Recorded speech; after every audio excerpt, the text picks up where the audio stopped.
What is home? Is home where you hang your hat, or where you hang your heart?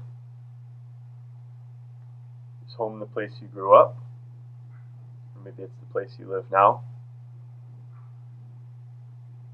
Is home a thing, or is it a feeling that we have? Is your home another person, other people, a community? Is this planet your home? If home is where the heart is, and my heart is in my body, is my body my home? Is your home somewhere up in the stars? Are you not from here? Can you breathe on this planet? I went back to Michigan this last weekend, where I was born. And when I got there, it didn't feel like home anymore.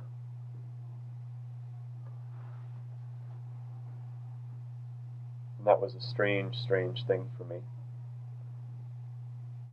brought up all these questions. What does it mean to feel at home somewhere? When I was in Michigan, I spent some time with a couple of my friends who I've known, one of them, for the majority of my life. Since I was 4, I've known this guy. Maybe 5. 23, 24 years. It's hard to remember a time when I didn't know him. When I was with him, I was so comfortable. I felt so much like I could just be myself, that felt like home. Those people. And here in my little apartment stretching out behind me, I feel comfortable here. It feels kind of like a home. For a while, though, my home felt very small. It felt like it was just within my skin. And that was great, because before that, I didn't really feel at home at all. I can feel at home out in the woods, or at the beach, in the ocean.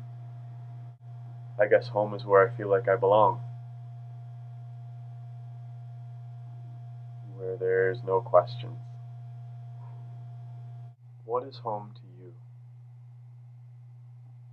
Where I'm at currently in my life is I feel like I don't have a home.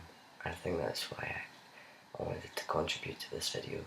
I used to hate going on holiday when I was really young because I would get so homesick. But then I remember it would get to the end of the holiday, and after crying for however long about wanting to go home, I was then crying because I had to leave. Because, I don't know, maybe where I was in my holiday became my new home. I've never been very good at adapting to change. It's always taken me a wee while. And yeah, so whenever I've ever moved house, it's taken a while before I can see it as a home. And once I see it as a home, I'll become very attached to it. Because I've always been like this, that was one of the big reasons why I actually said to myself I was going to leave the country and I was going to go to Dublin. It's because I wanted to kind of force myself out of that, because it's held me back a lot. And so I said, I'm going to go off and be a bit of a nomad. I suppose that was me kind of pushing myself to see home a bit differently. Although I think when I made that decision, and when I was thinking about how it was going to be like for me, I wasn't imagining home being replaced or being seen as something that's internal. I was more just kind of imagining myself to be able to live without one, just full stop. My current living situation is that I'm going back and forth between my mum's house and a friend's house. And one way I like it, I like being sort of liberated somewhat.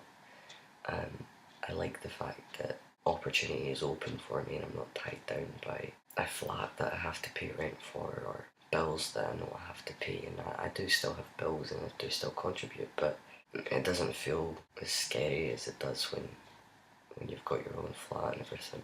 It was just a few days ago, I think it was like last week. Whenever I stay at my mum's, there's a cupboard in the hall, and I have a big rucksack, like a big backpack, and that's where all my clothes are.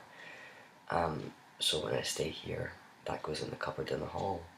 And when it comes to getting dressed and trying to see my clothes to what I'm going to wear and stuff, it's a very, very annoying situation. I remember I was putting on a top and I was worried in case someone came out into the hall because I just had my binder on, and I realised in that moment how much I missed just having my own private space. It kind of takes its toll on you when you feel like you're always in someone's way, or you're having to live around someone else's schedule. I just feel like I'm constantly walking around apologising. For all, I'm terrified of being on my own, and I feel like I always need stimulation and interaction from others. And in that sense, I'm very sociable. On the other hand, I'm actually very solitary, and I've always been very protective of my own space and of my own home and that sort of security. So going through these last few months where I haven't had it, it's been a difficult thing to get used to. It makes me appreciate times when I am on my own more. I suppose I think that one of the times when I do feel at home is when I'm listening to my music and I'm undisturbed. Like if I'm on the train going back and forth between Glasgow and Edinburgh, and I know that that's like a solid 45 minutes where no one's going to disturb me, and I just have my earphones in and I'm just listening to my music, and that's become my thing. And when I go dancing every Tuesday night, that's become a thing now where if I don't have that, then I feel a bit out of sorts. It's just kind of a place where I'm comfortable and I can be myself, I suppose. It kind of lets me recharge my batteries a bit. Music has also been kind of home for me. It's always been that way because I remember when I was really young, I was always listening to music in my room, and I have a lot of nostalgia that goes along with it. I think nostalgia is a very important thing to consider when you're thinking about home, especially if you think about people that have grew up with their family in the one home and then they leave and their parents still live there and they come back, and there's all that nostalgia that's held on to that. But yeah, for me it's listening to music. There's something about being completely immersed, you know, when you've got headphones on and you're just completely at one with your emotions, and it's a very emotional experience for me in a good way because it allows me to feel in touch.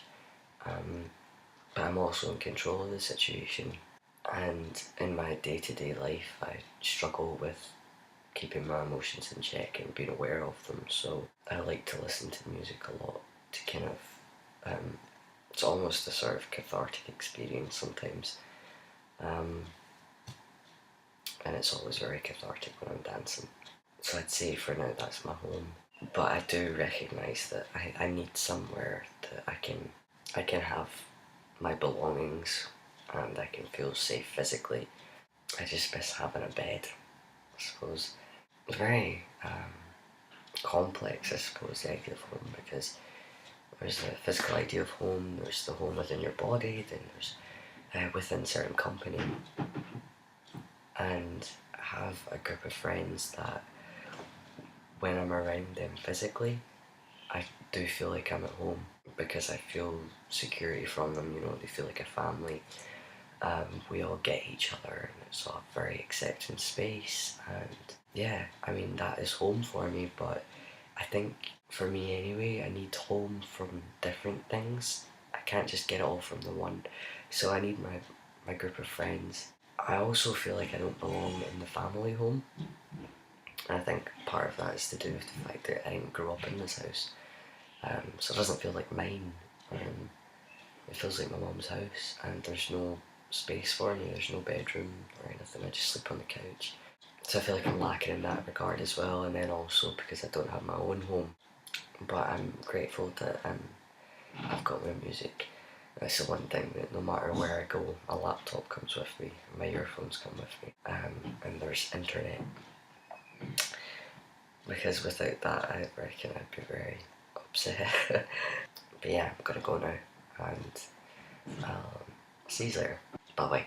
Let's go out back and plant a family tree.